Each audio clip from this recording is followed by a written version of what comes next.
on the way. BoogeyMan band coming round the bend. Is BoogeyMan band?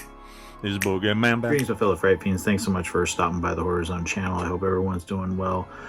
This video is a spooky screenings, and it is on the brand new I Know What You Did Last Summer. My wife and I just went and saw it today. Here's our tickets. And this was one that I was really curious about. Of course, the original I Know What You Did Last Summer came out in October of 1997. I actually saw it with my friend Bobby. I was actually in Arizona when I saw it for his brother's wedding, and him and a friend of his, and we all walked to the movie theater. It was the day after the wedding, so it was October 26, 1997, and I watched that film in the theater, just coming off of Scream, which had been a huge hit, and we were waiting for Scream 2 to come out, and in the middle of that, we had I Know What You Did Last Summer, which was an adaptation of Lewis Duncan's novel, which was done by Kevin Williamson, who had written Scream.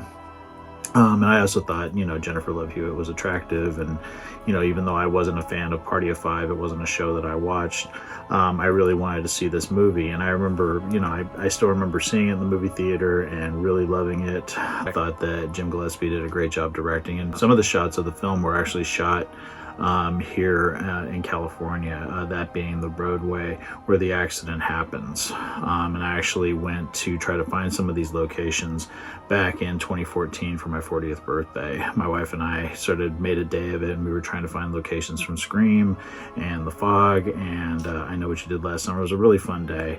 We actually found Schoolhouse Beach, where the cast is, on the beach telling the ghost stories and everything. I found that beach. That was a lot of fun tracking that down.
I didn't see the sequel, I Still Know What You Did Last Summer, in the theaters, which would come out a year later in November of 1998, but did see it on video. There's some silliness with some of the conveniences in that film about like how everything works and how our main characters get to the Bahamas and everything. It still makes me laugh to watch it, but there's some great cast members in that. I love Jack Black in it as Titus. I love Kai Pfeiffer is Tyrell.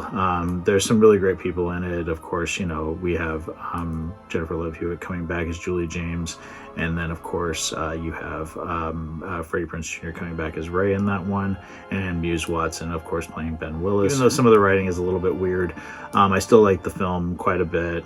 I like some of the characters in the second one more than I like some of the ones in the first one, even though I did, appreciate Ryan Phillippe and Sarah Michelle Gellar, and Bridget Wilson. There's a lot of great people in the first film as well.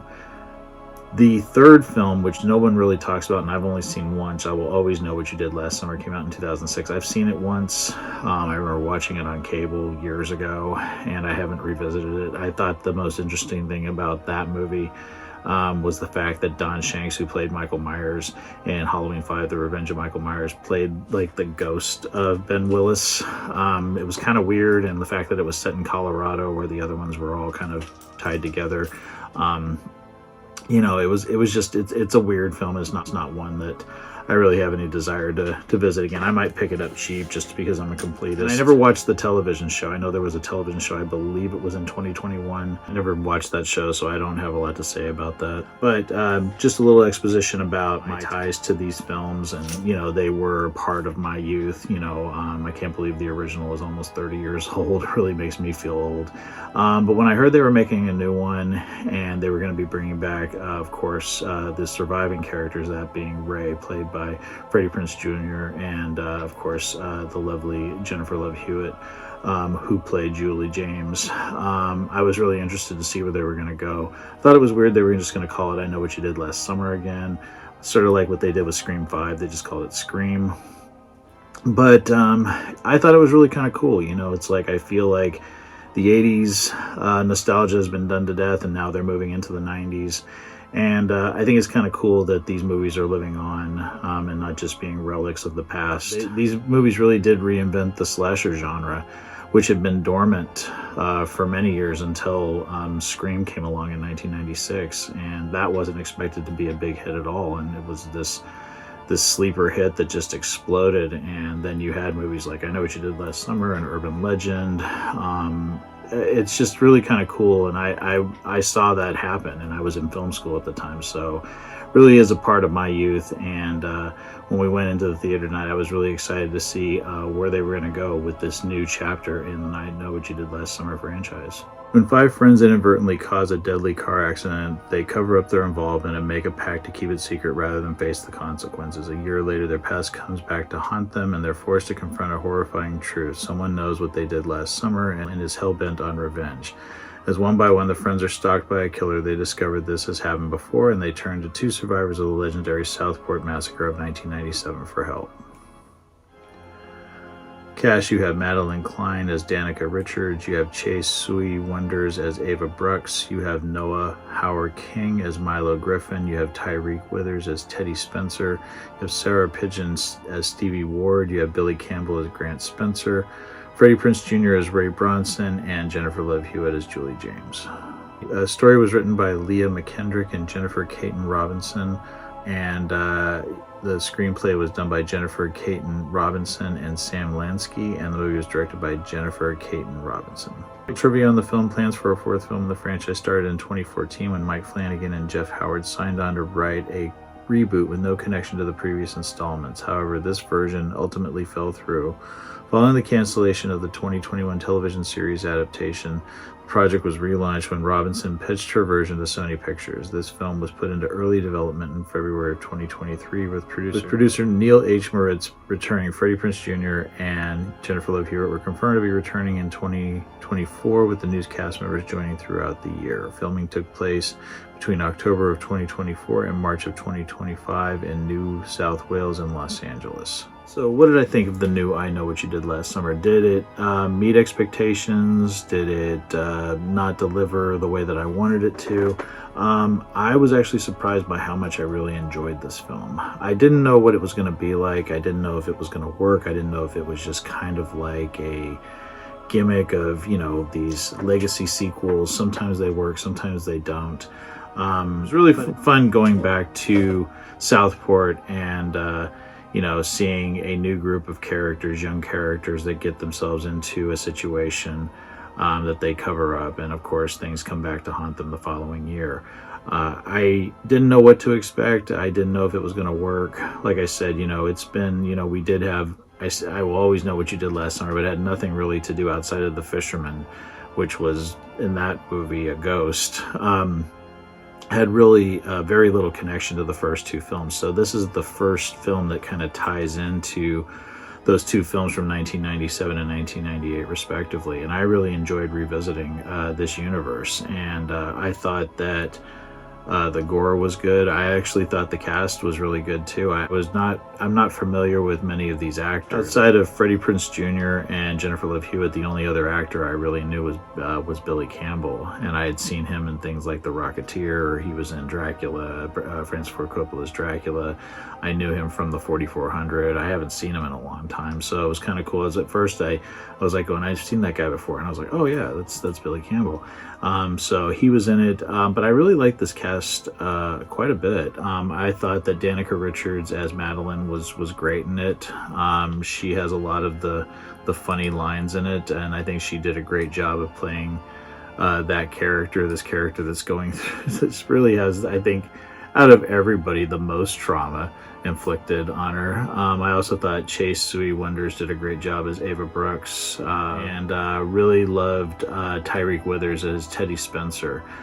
There's something about him. He's going to be in this new movie called Him, which is being produced by Jordan Peele and is also starring Marlon Wayans. In fact, the trailer played just prior to this. That movie looks twisted as hell, but Tyreek Withers really just, there's something about him that reminds me of Lance Kerwin, the late Lance Kerwin, who played Mark Petrie in Salem's Lot. I don't know, there's something about him, but he's also just got really good charisma, and his lines are funny in it. He does a great job in the film, and I just really liked his character. He's kind of like a little bit like the Barry Cox character that Ryan Phillippe played in the original, but there's more heart to him. That character was kind of one note for most of that film. He was just kind of a dick, and I feel like the Teddy character had a little bit more heart to him. I also thought that Jonah Hauer-King as Milo was good in it, and of course, the returning cast. I'm not gonna talk too much about it. I don't want to give any spoilers away, but I thought Freddie Prinze Jr. did a great job coming back as Ray. I've always liked the Ray character. I always felt like he got a bum rap in pretty much both of the first films. And I also, just really love seeing Jennifer Love Hewitt come back as Julie James. And there's like this thing going on around right now where like there's people like talking about her weight and what she looks like now at the premiere and everything, and I'm like going, she's gorgeous. And one thing I just have to say is I love that both actors still have retained they both still look great. Freddie Prinze Jr. is still handsome, and Jennifer Love Hewitt is still gorgeous, and they aged. They look like normal people, and I just don't understand why there's still that. I hate when I see stuff like that. It just really angered me seeing that those negative comments towards Jennifer Love Hewitt. I think she's just as beautiful as she was back in the 90s. She looks like just an older woman. She's aged normally, but she's great in the films. Both of them are kind of peppered throughout the film. The focus of the film is really on these newer characters, and like I said, they all do a great job. I really liked the new characters, and that was the thing I was kind of I was hesitant about going into this, if I was going to like these new characters I'm supposed to be following in this situation. Also, the fisherman. I actually thought the fisherman was scarier in this one. Not to say that it wasn't effective in the first two films. I think it was more effective in the first film than the second one. But I do really like the way that they did the fisherman. I think that the way that he's lit in certain scenes, the way that he approaches, you actually hear his footsteps approaching. It sort of makes it more ominous, and it builds to, the encounters with our hero characters. And I love that it had some really good gore and some really scary moments. And without spoiling anything, I mean, I was pretty floored with where they actually go with the third act. I can't say that I really was happy with the way it ended, and that's not a dig against the movie, it's just me, but I have to say that they did have balls to go the way that they did. Got to give them credit, because sometimes I think with some of these legacy sequels, they don't do that. And there's been a couple of instances in the recent Scream films where I think that they haven't really, they haven't pushed the bar. They tease, and then they kind of pull back at the last minute with, fates of some of these characters that we know and love. So that's all I'm going to say without ruining anything. But yeah, I really had a great time with this film. Yeah, I do recommend it to people that are fans of the original films. I can't wait to add it to my collection. So that is my thoughts on I Know What You Did Last Summer. I wish they would have gave it a different name, because it's got the same name as the original film. But if you have seen the film, let me know what you guys think about it. Let me know down in the comment section below. Would love to hear from everyone. And as always, thanks so much for stopping by the Horror Zone channel. I hope everyone's doing well. Talk to you again real soon. Take it easy. Stay scared as always.